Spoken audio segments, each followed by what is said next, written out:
right. Thanks for joining us, Lynn, today. I'm really excited to have you. And I think that our time will be really beneficial to students listening as it pertains to your journey as a professional, as well as some of the things that you've had to navigate recently in the COVID world. So if you can just start by giving us an introduction about who you are, remind us that you're a Vanderbilt grad, as well as just tell us about your journey as a professional in the communications world. Sure, of course. I am a Vanderbilt grad, and while I was in school at Vandy, in order to pad a law school application, I did an internship at the CBS affiliate in Nashville, Tennessee. Through that internship, got a job which turned into a career.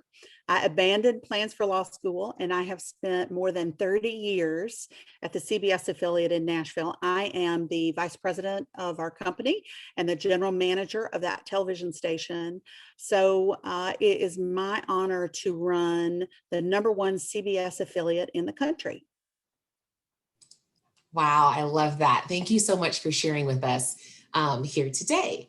I have a few questions that I will ask. And the first one is, can you tell us about your experience as an intern?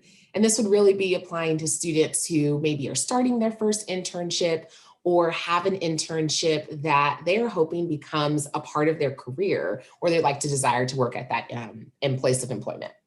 Absolutely, absolutely. Well, my internship obviously changed my life. So I'm a big advocate of opportunities to intern when they come along. And I really, first thing I would say is if you have that chance, jump on it. But step number one is to secure an internship opportunity, but step number two is to make the most of it. And I think the making the most of it rules apply in an intern type of a situation. I think they also apply in a first job when you have an opportunity to get in the door and you're oftentimes the least experienced person in your work area and trying to find your way. So I think the first sort of guiding principle that I would say is doing good work is the price of admission. So, of course, come in and do good work, have good work habits, be on time, all of those things. That's the ticket that gets you in the door. But I would say your greatest opportunity to be noticed, to be mentored, to really learn and have others help you on your professional path is to make connections at work with people who know the things that you need to know. And I think as a young person, oftentimes I see young people who are intimidated in that situation and who don't take some steps that they could take to make those connections. So, so come in, do good work, be on time, yada, yada. Everybody knows that, right? But also pay attention to the people around you and figure out who are the people who are on a path that you'd like to be on, or who are the decision makers who determine who gets on that path, and make sure you're making connections with them. And I have some thoughts about how to do that as well. Awesome. I'd love to know. Yeah, I'd love to know Sure. what those thoughts are in terms of kind of those practical steps to making that happen. Sure. A couple of things. A piece of advice my grandfather gave me when I started my internship, they told me we don't hire interns. So this is not going to turn into a job. If you do a good job, you might get a recommendation out of it. But I wanted it to turn into a job so much. My grandfather said, when you talk to people at work, this was my internship, when you talk to people at work, ask them to tell you about their favorite part of their job and ask them to tell you their least favorite. And in any situation where you can do that least favorite thing, go do it. And then on the days that you're not there, they're going to miss you. So I, for example, brought printer paper down from the loading dock because there was one person who said that was her least favorite thing to do. I took care of loading and unloading printer paper because that was somebody else's least favorite thing. One person said, it's such a hassle to work downtown where there is no parking and try to figure out dinner. I became the dinner fetcher every single time I was on that shift I got dinner for everybody and showed up with a big smile on my face, like I was thrilled to do it, because I was thrilled to do it. I knew it was an opportunity to make an impression and to make a connection. So I think, first of all, I would say, what are the things that get on other people's nerves?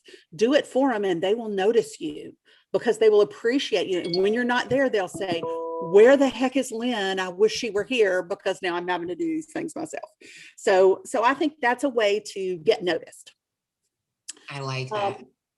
Another tip that I put into place and that I recommend is, everybody longs to have a little opportunity for a personal connection with the boss, right? Everybody wants that. And when you're the new person in the door and the boss is very busy, that can be hard to find. But one of the things that I think is really smart is listen up when that boss is talking about things like their favorite TV show or their favorite book, or ask that question. Hey, when do you watch much TV? What do you like to watch? What's your favorite movie? And when you find out what that is, just say, oh, interesting, I haven't seen that. But then go watch it, right? Watch that thing, read that book, see that movie. Then when you come back, it's an opportunity to say to your boss, you know what? I really liked Yellowstone. I had heard about it, but never took the time to watch it. I'm really glad that I did. And when's the next season coming out? You instantly have a connection. And you show initiative, you show interest. I think a lot of times people underestimate how important it is to show just a genuine interest in others and in people at the top. I've never met a person yet in any role or any boss who doesn't appreciate someone who shows interest in them as a person, or someone who, for example, gives them a compliment about, so glad you told me about this. I really enjoyed it. Thanks for that. Right.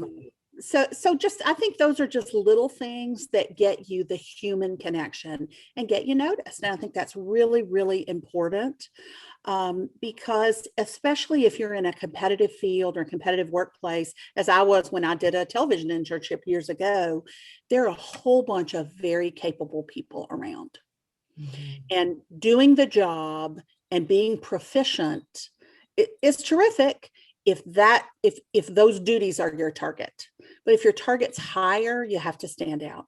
And I think the way to stand out is to be willing to do something that other people might not be willing to do, and also to be engaging with people, because at the end of the day, I don't think you can ever overestimate how important it is to have somebody who is your advocate, somebody who will give you some advice, make a phone call on your behalf, say something nice about you to some other future employer.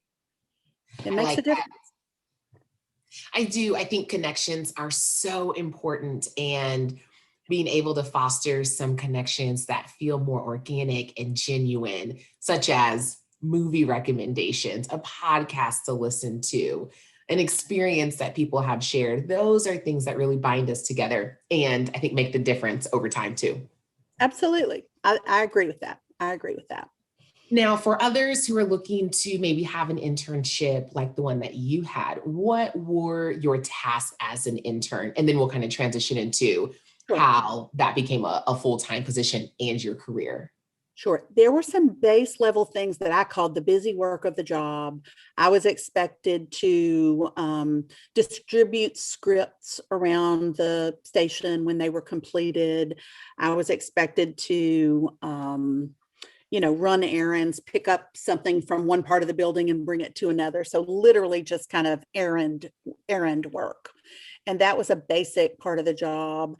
My interest was how stories came together, how things were written. I came to the table as a good writer of papers and short stories and that kind of thing, but certainly had never written for TV. And so what happened pretty quickly is I began to express such an interest in writing, and I would say, oh, would you give me something and let me try, and then I can compare mine to yours. So I would take a story that needed to be written that had maybe some copy from the Associated Press or something like that, where everything was in one place, very simple at first. And I would try to write a version of that story. And the first thing that I would do is I'd look at the professional story and my story and see how they were different.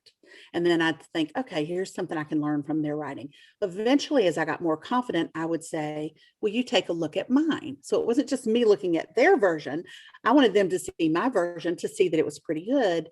And sure enough, then what happened was somebody would turn to me and say, Lynn, here, you write this one.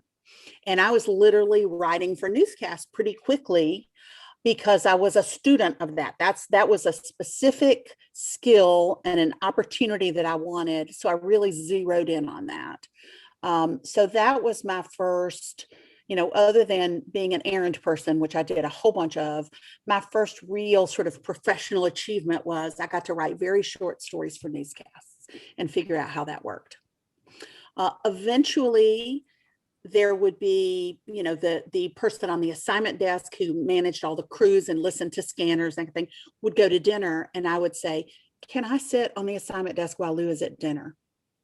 Mhm. And they'd be like, well, okay, sure, you can give it a try. It's not going to hurt. So I would sit there and I would try to learn how the scanner worked and and if somebody called in and they had information, I would take the notes and just, I tried to for an hour per shift, do the job of a professional. Right. And, sometimes I did that better than others, but at the end of the day, it always seemed to work out. So, Right. I think that's so nice to know that you did a little bit of it all and you did it with a smile on your face and you learned and you grew and then you asked. And sometimes I think some students or young professionals have trouble asking for an opportunity. So we do have to prove ourselves, but it's also important to put ourselves out there. absolutely. Absolutely. I think it's also important in almost any workplace, you're going to have to know what you need to let go. So in almost any workplace, if you're the newbie and you don't have that base level of knowledge, there's going to be a grumpy person or two who is not going to have time for you. And when you ask, hey, could you give me a shot at this? They're going to say no. And if you take that no for an answer, okay, then no is your answer for the rest of your life. I don't think so. You've got to make another run at it. You've got to identify the people who are a little more open to helping. But that does require a thicker skin because you're in a high stakes environment. You want to make a good impression. And when you get the stiff arm from somebody who, discourages you, you can't allow that to be the period at the end of the sentence. That's a comma. It's going to slow you down for a minute. You're going to have to step back, look around, and figure out what your next approach is going to be. But you can't just take that and as the final answer on Jeopardy. Right. I like that. Now, what's the story in terms of how your internship became your first full-time position? Well, okay. So it's actually kind of a strange story, but I'm just going to tell it. So, first of all, this person, Lou, who I would fill in for at dinner, had to have some surgery and he was going to be out for 6 weeks. So I was interning and I had graduated at this point. My internship was continuing and I was waiting tables, trying to strategize how I was going to get a job in television. And they called me from the station and said, Lou's going to be out for 6 weeks. Would you like to fill in for him? Because I had proven 1 hour at a time that I kind of knew what I was doing. So I got a temporary job, full-time temporary, no benefits, to work for 6 weeks as an assignment editor at the station. So Monday through Friday, 1:30 to 10:30, working toward the early evening news and 10 o'clock news. So one night I was there working and all of the managers were at some kind of a big retreat type meeting. So they were all I don't know if they were in the building or out of the building, I can't remember, but none of the managers were present. And we got a phone call from a source about a story in Robertson County, which is north of Nashville. And this person said a sheriff's deputy went out to meet a source and didn't come back, and they're launching a search. Nobody else knows about it. If you all came up here, you would really have the inside track on this search. So we went up there and I sent a reporter and a photographer. Then they said, oh, we need a live truck. So I sent a live truck, and they said, they're searching these fields. Boy, it would be great if we could have a helicopter. I said, okay, yeah, I remember how to do that. I took notes on how to hire a helicopter. So without consulting anyone, I hired a helicopter and I sent it up there for this big story. Now, I'm not saying I recommend this path, but I got to own my own decisions. This is what I did. So we have all of these resources in Robertson County.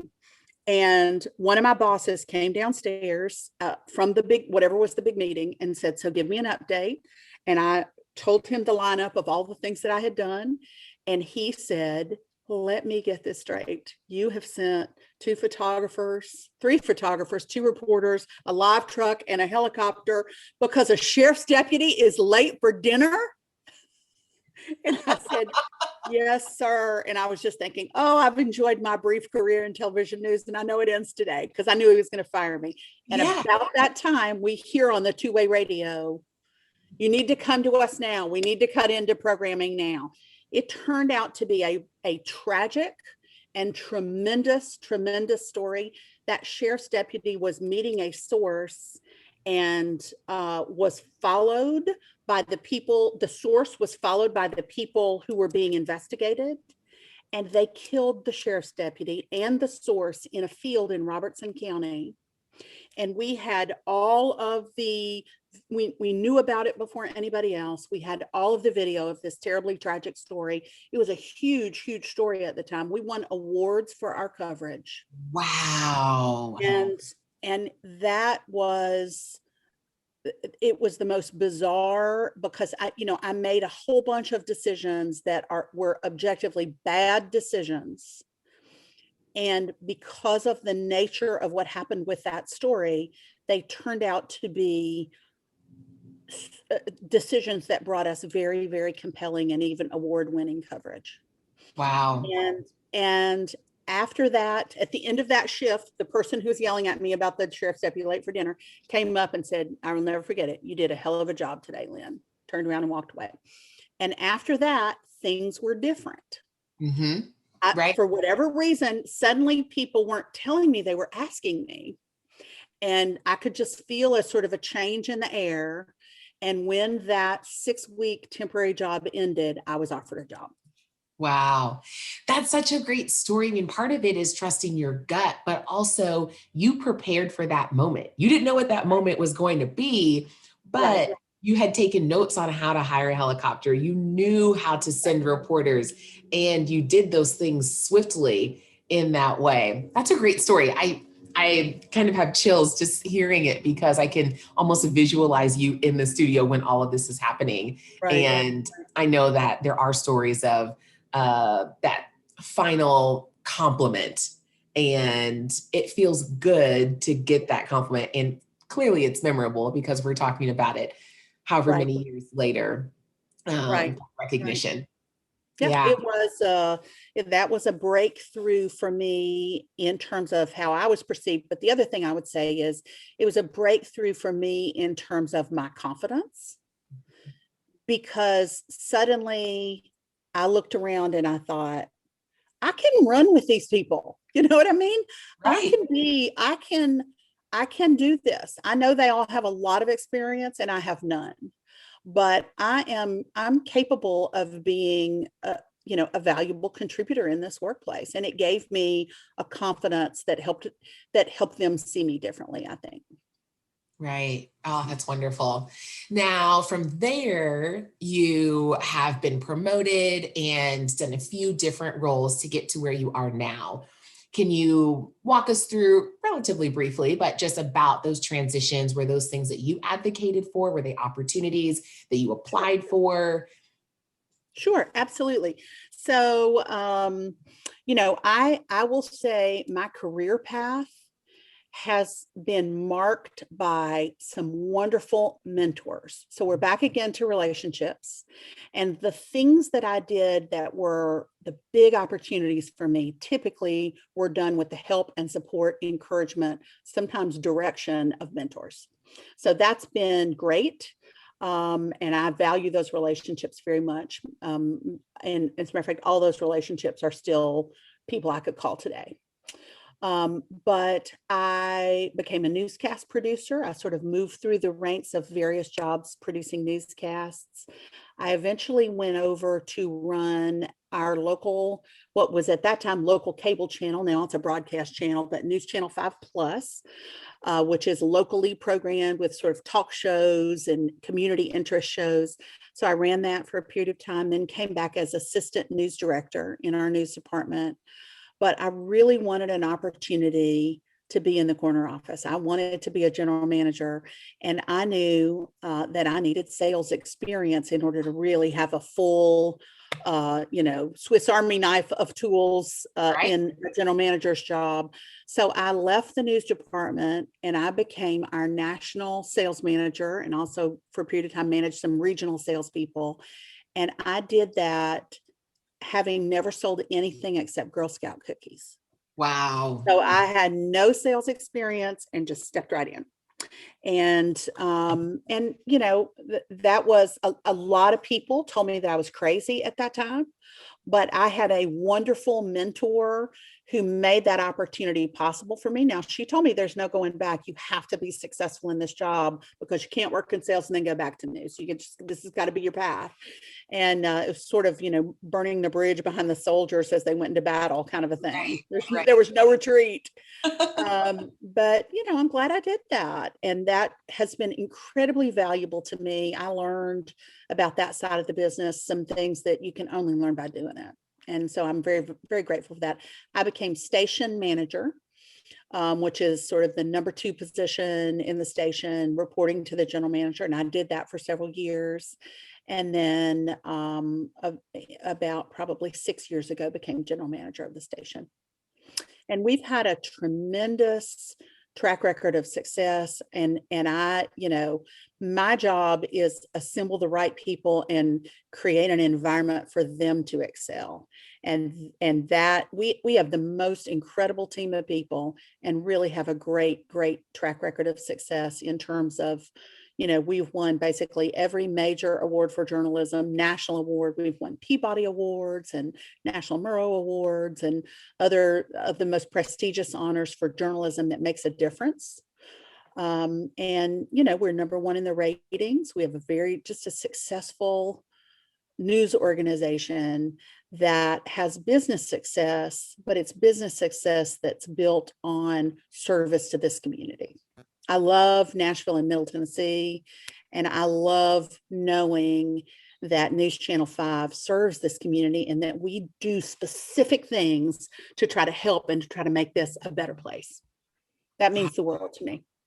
I love it. What a remarkable career that you've had. I also heard you say we a lot in that. So recognizing that there are many people behind the effort, and the awards and accolades definitely Absolutely. are representative of all of that work. Absolutely. My whole life has been a we.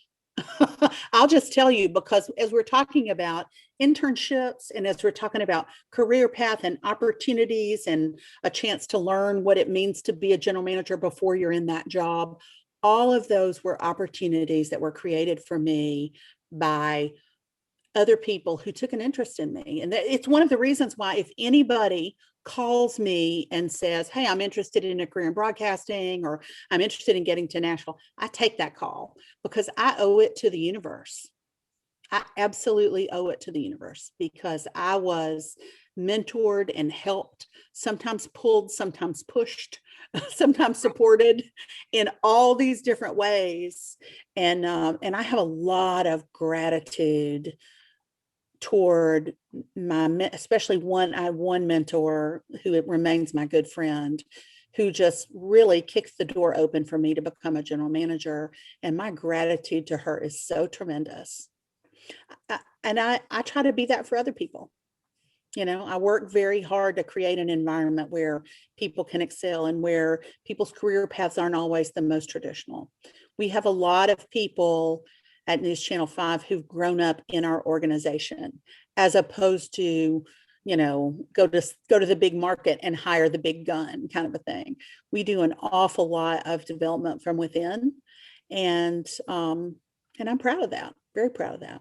We have a lot of very strong women at News Channel 5. Let me say this, got to make my pitch for this too. Yes, So, of course. so we have a female news director. We have a female director of sales, a female general manager. We just have a very, from a gender perspective, just wonderful representation at News Channel 5. And I'm proud of that. I'm very proud of that. I like it. And this is being recorded in March, and March is National Women's History Month. And I feel like just a great time to be reminded that there are really wonderful, powerful, strong, influential, etc. women, and we can do great things. Absolutely. I'm happy and to hear that. I'm sitting here. If I had to point to one person who's made a difference in my life, it professionally, it is Debbie Turner, who was my professional mentor that I said kicked a door open for me to become a general manager. And I want to be the Debbie Turner for other people, right? I mean, a strong woman, not because I'm a woman, but because I'm capable. A strong woman created an opportunity and a space for me to succeed. And I want to do that for others. I love it. It reminds me of the quote we're saying to lift as we rise, and kind of drawing some similarities there that you can take others along the journey. Now, perhaps one of my last questions is really just about COVID and how the industry and the work that you do has changed as a result of some of the things that maybe needed to happen, and where you see in terms of the future. What does the news look like next year, or how do we move forward from here? So I think that the world has changed, and we have, as leaders, we got to change with it.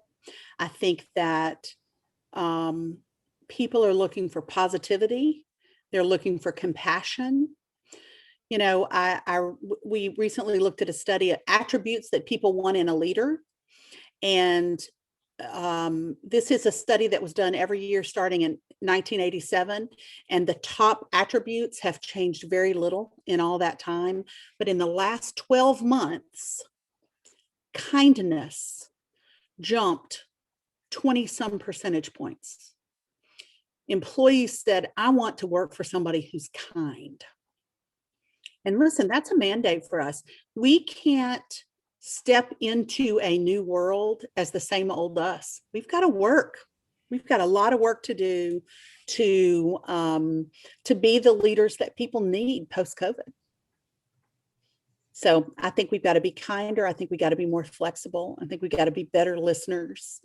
And, it's funny. I feel like there's kind of a stereotype of younger people in the workplace want all of these special accommodations, right? That's like a stereotype. Yeah, and the older managers don't want to give it to them. Here's what I'm going to tell you. The world wants special accommodations at work, and deserves it. We've got to find a path to success that gives people a professional environment where they know they're cared for and looked out for. That's not in conflict with their performance-driven environment. It's not.